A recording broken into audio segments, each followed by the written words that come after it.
Hey, there, buddy, ever had one of those times when the air in the room just changes when someone you have known your whole life, someone you have loved and cared for says something that makes you see them in a whole new way? Well, that happened to me, and to this day I cannot forget the way he looked at me when he said it. But before I tell you everything, let me ask, where are you watching from? Which city or small town are you sitting in right now? Listening to my story, I would love to know. Because this is one of those tales that connects hearts across miles. It could happen anywhere.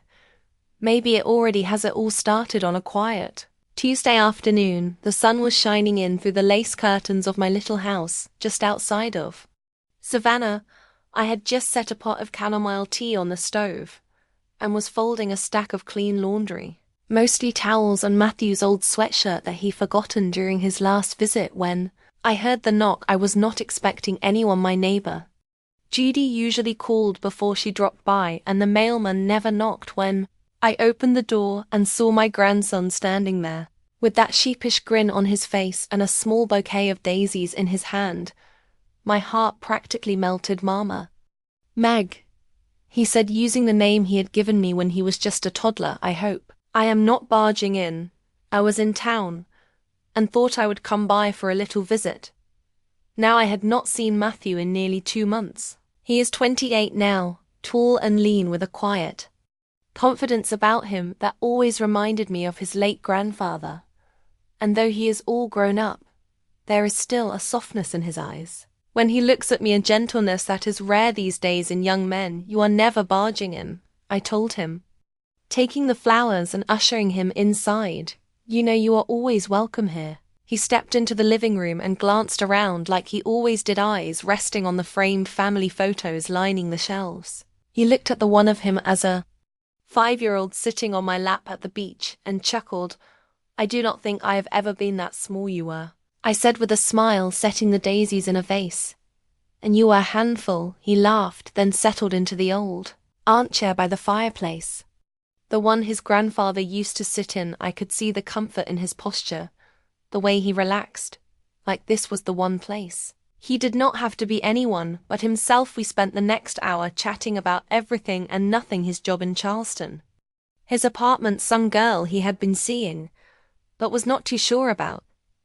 And I listened the way only a grandmother could, without judgment, just quiet understanding and the occasional knowing glance. Eventually I poured us both some tea and we sat on the porch as the sky turned gold, the heat of the day softened, and the crickets began their evening song. It was one of those peaceful summer evenings you wish you could bottle up forever.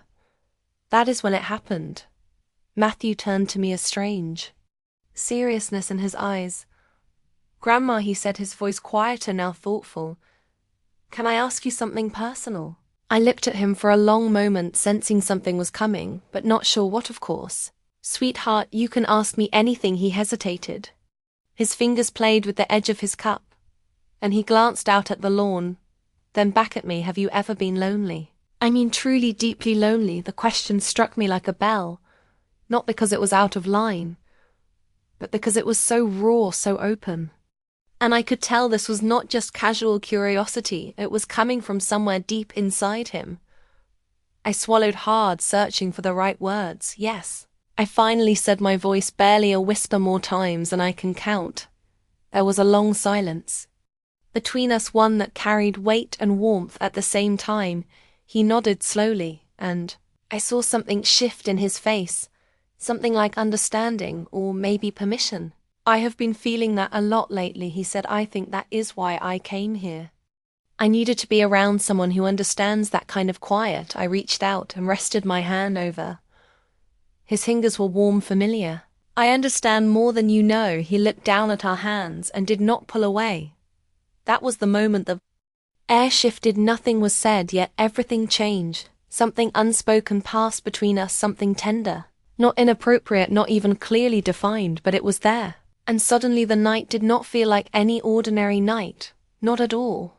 The next morning I woke to the soft smell of coffee drifting from the kitchen. At first I thought it was just a dream, that comforting scent that had so often filled my home when my husband Robert was still alive, but as I pulled on my robe and made my way down the hallway, the sound of clinking mugs and humming confirmed it.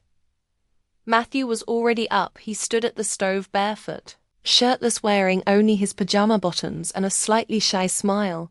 When he noticed me, Mama Meg, he said, "I hope you do not mind. I remembered how you always liked your coffee just a bit sweet. And with cream." I found everything. I was caught between surprise and a warmth I had not felt in a long while, seeing him like that in my kitchen, moving comfortably through the space, his back turned and his posture relaxed, sent a strange flutter through me, not the kind I expected from a morning after, but the kind you feel when something is new, uncertain, yet somehow deeply familiar. "You remembered, right?" I said, trying to steady my voice as I moved to the table, though I must say waking up to a handsome man making me coffee is not something I thought I would experience again.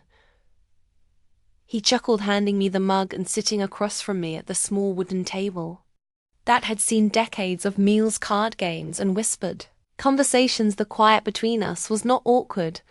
It was charged, but in a gentle way, like we both felt something we did not quite have the words for yet. His eyes searched mine, and when they held there, I saw the echo of last night's question, that deep, unspoken loneliness, the kind that does not come from being alone, but from not being truly seen.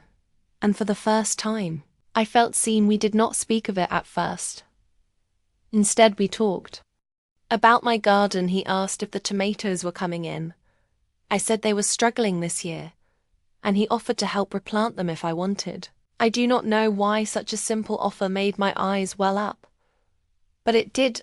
I think it was the tenderness in his voice. Later that afternoon, after a slow walk around the backyard and a light lunch, I found myself drifting into the den, sorting through old photo albums. He came in and sat beside me on the couch, our shoulders barely touching, yet the nearness of him filled the whole room. "You are always smiling in these," he said, pointing to an old photo of me and Robert on a picnic blanket. My cheeks flushed, my arms around my husband. "You looked really happy."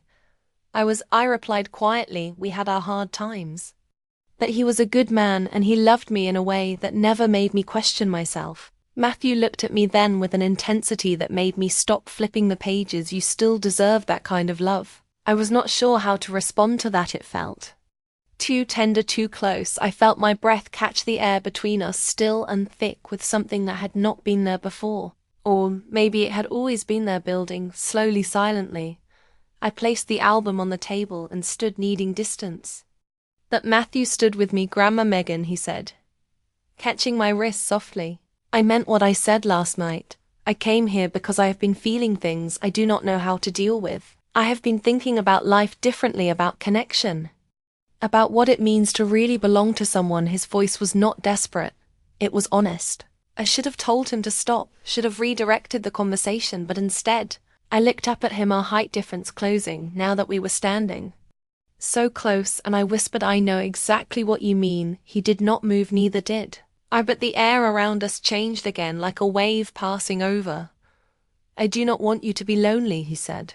I swallowed. "And I do not want you to be confused. I am not." He replied, "Not about how I feel when I am around you." My heart pounded in my chest. I was 76. I had seen so much in life. Loss, grief, love, devotion, but nothing had prepared me for the quiet longing that now lived in Matthew's eyes. It was not about lust. It was about needing to be held by someone who knew your soul. And in that moment I knew I was fighting the same longing. We did not speak again that evening. He cooked dinner while I sat on the porch, trying to make sense of the feelings that had crept in like ivy through an old window. When he joined me, we ate in silence, the stars overhead, the cicadas humming in the background before going to bed. He paused in the hallway and turned toward me. "Can we talk more tomorrow?" "Yes," I said. "Good night, Mama Meg." "Good night, Matthew." But in the quiet hours of the night, I lay in bed staring at the ceiling, hearing the echo of his words over and over in my head. "You still deserve that kind of love." And for the first time in decades, I wondered what love could mean at this age, when the body is older, but the heart is still wide open. The next day passed with a strange gentleness, like the house itself had become aware of the growing silence between us. Not the uncomfortable kind, but a fragile sort, like a curtain fluttering in the breeze, waiting to be pulled aside. Matthew slept. In longer than usual, I did not disturb him instead. I stayed in the kitchen, hands busied kneading dough. I did not really need, just to keep my mind from circling the same thoughts. What had we said last night? What had not we said, and more importantly, what did it mean when he finally came in, rubbing the sleep from his eyes? His voice was soft and warm. "Something smells amazing. It is just bread," I said, turning to face him, thought I would keep my hands busy. He stepped up to the counter and leaned beside me, closer than he needed to be. I could feel the warmth radiating from him, and my breath caught before I could stop it. He noticed, of course. He did, but he did not say a word. Instead, he asked, "Do you want to go for a drive later, maybe down to the lake?" I nodded, that would be nice. So we did. After lunch, we packed a small picnic basket, grapes, cheese, a bottle of chilled tea, and drove the old country road that led to the lake where I used to take him fishing as a boy. He did not talk much during the drive. He just kept glancing at me now and then, like he was still trying to figure something out. We reached the lake just before sunset. It was quiet, only a few distant birds calling out across the water. The golden light sparkled on the surface, and we sat on a small wooden bench near the edge. It was the kind of place where secrets feel safe after a long pause. He finally spoke. "You know, I used to think love had rules." I looked at him sideways, curious. "Rules?"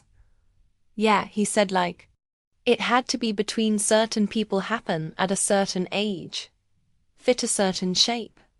But lately, I have been realizing love does not really care about those things." He picked up a small rock and tossed it into the water. It skipped twice before sinking. "I am not saying this to confuse you," he continued.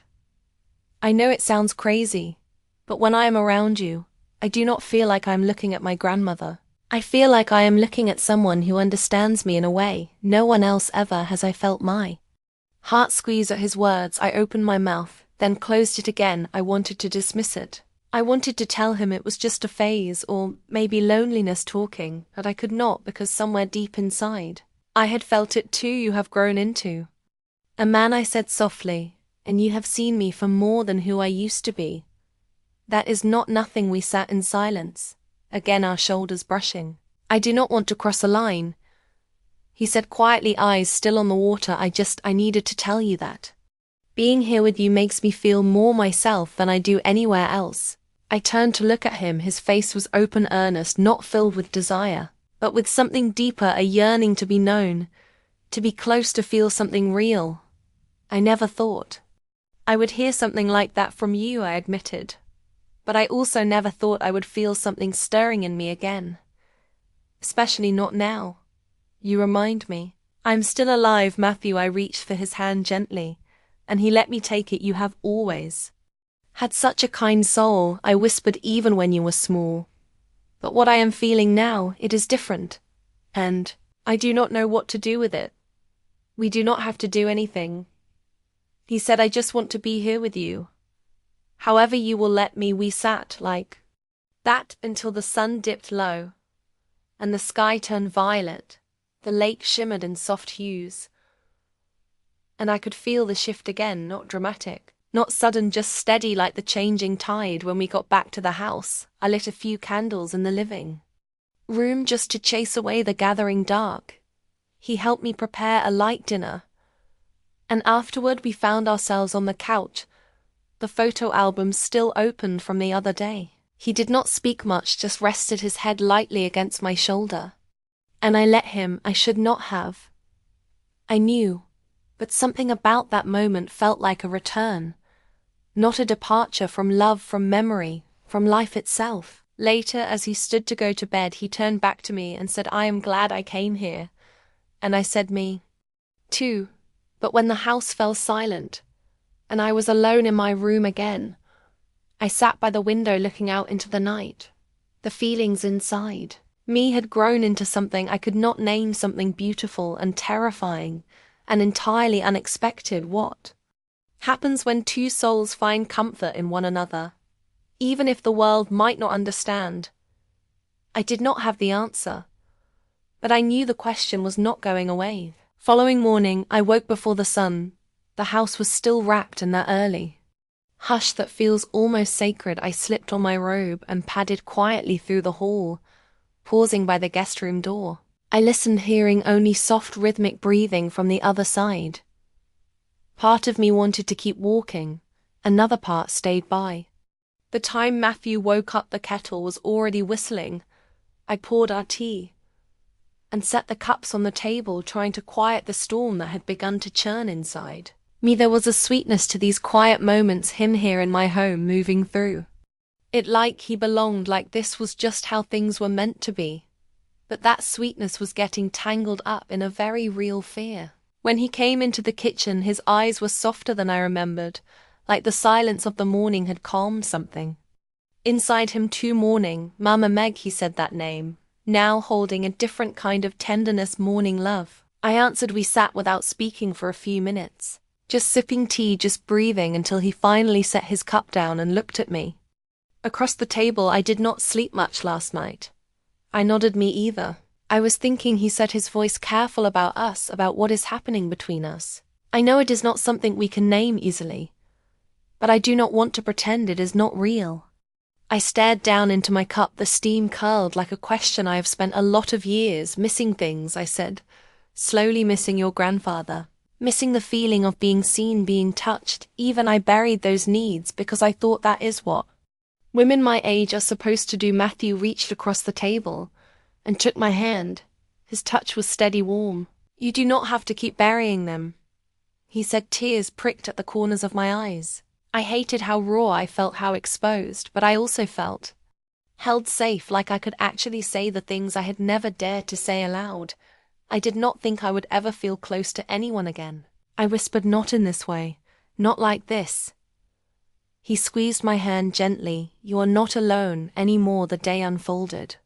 In slow, deliberate rhythm, we went out to the garden. He helped me weed the roses and replaced the stakes for the tomatoes. We laughed more than we spoke.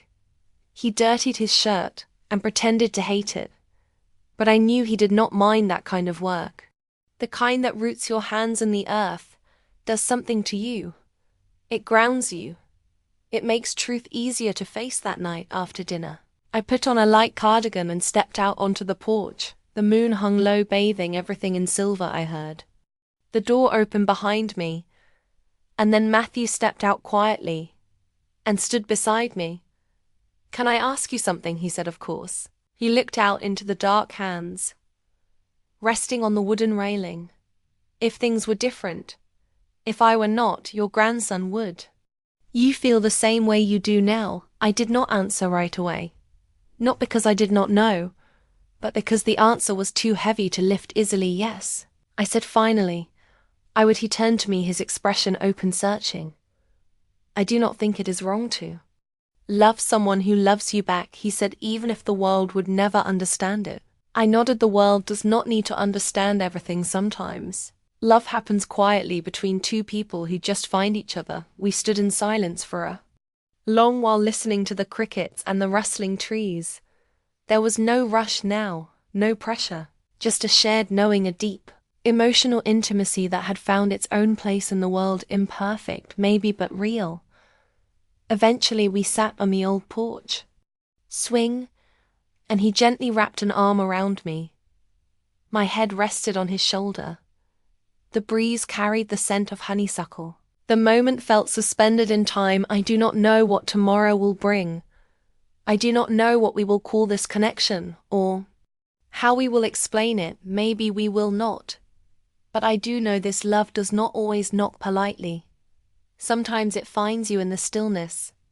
Sometimes it waits decades, hidden behind old photo albums and fading memories, before stepping back into the light. And sometimes it shows up at your front door with daisies in hand, and a question you never expected to hear, but once it arrives, you cannot unfeel it, and maybe you do not have